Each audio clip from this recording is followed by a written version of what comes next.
Запознахме се с чай Тайпин Хоукуй, когато дойдохме в Китай, за да видим известната китайска планина Хуаншан. Зеленият чай се отглежда в Китай почти навсякъде, освен северните и западните райони. Има голямо разнообразие на чай, дори в някои райони произвеждат собствени сортове, които можеш да видиш само в този район. Всеки вид чай има своя легенда или мит. Местните хора се гордеят със собствения чай, който има незабравим вкус. Чай Тайпин Хоукуй не се произвежда в големи количества. Родината му е малката местност Тайпин, която се намира в знаменитата чайна провинция Анхой, близо до планината Хуаншан. Тайпин Хоукуй е един от 10 най-известни зелени чайове. Това е чай с едри листа, затова най-добре е да се приготви в висока стъклена чаша. Температурата на водата трябва да бъде около 80 градуса. Чаят се различава с невероятно леко сладък вкус, има аромат на орхидеи. Достатъчни са не повече от 30 секунди и чаят може да се разлива за пиене по чашите. След изпиването на чая може допълнително да се долива вода. Чай Тайпин Хоукуй има не само необичаен размер на листата, но и технология на производство. Той се събира веднъж в годината, в периода от края на март до средата на април. Ръчно се отрязват горната пъпка и най-близките два дълги листа. След това храстите се подрязват. Цялата технология по обработване на чая става за един ден и е важно в този ден да не е много слънчево. За кратко всичко се подсушава на чист въздух и запържва.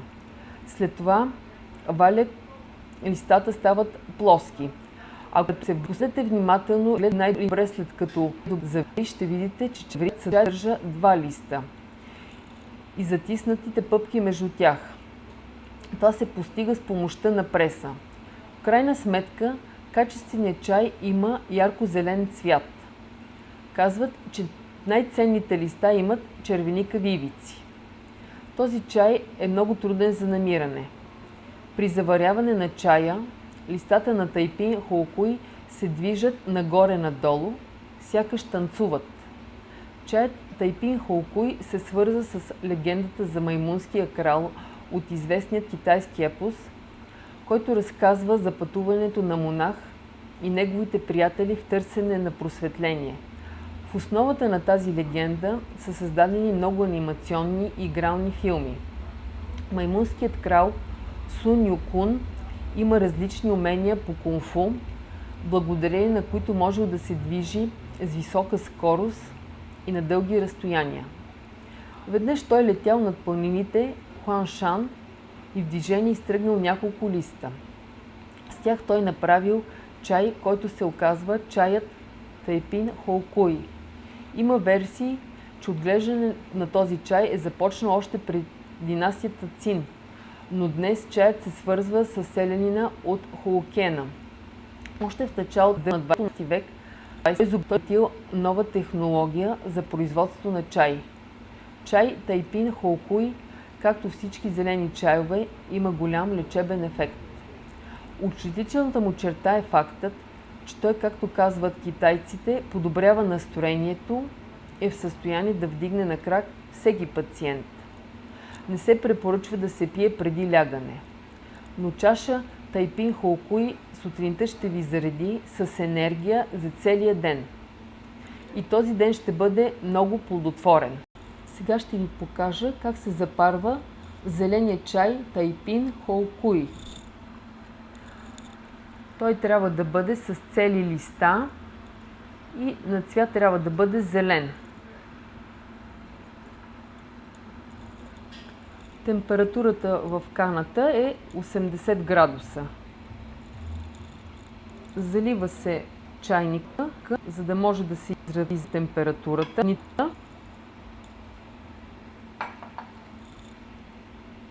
След това се сипва вода и вътре, за да може да се прочисти от прах и да се затопли температурата.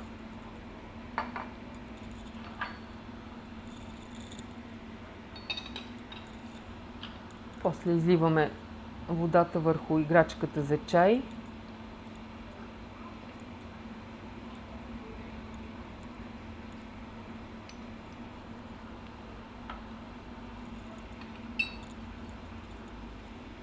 След това слагаме чайните листа, които трябва да се постараем да не се начупват.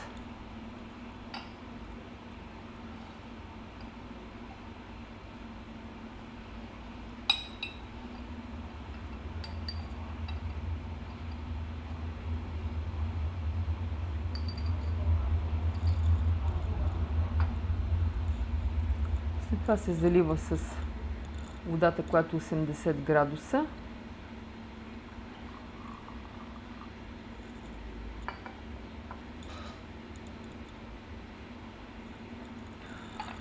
Трябва да престои 5 секунди и след това първата вода се излива.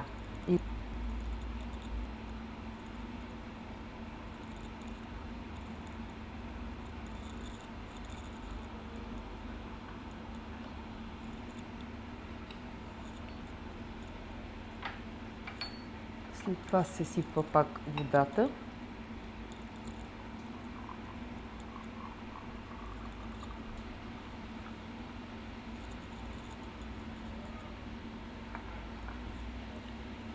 Трябва да престои 30 секунди. Ако искате да пробвате този хубав зелен чай, може да го пробвате в чайната на булевард Витоша 83, близо до метростанция НДК. Или може да си го закупите в онлайн магазина.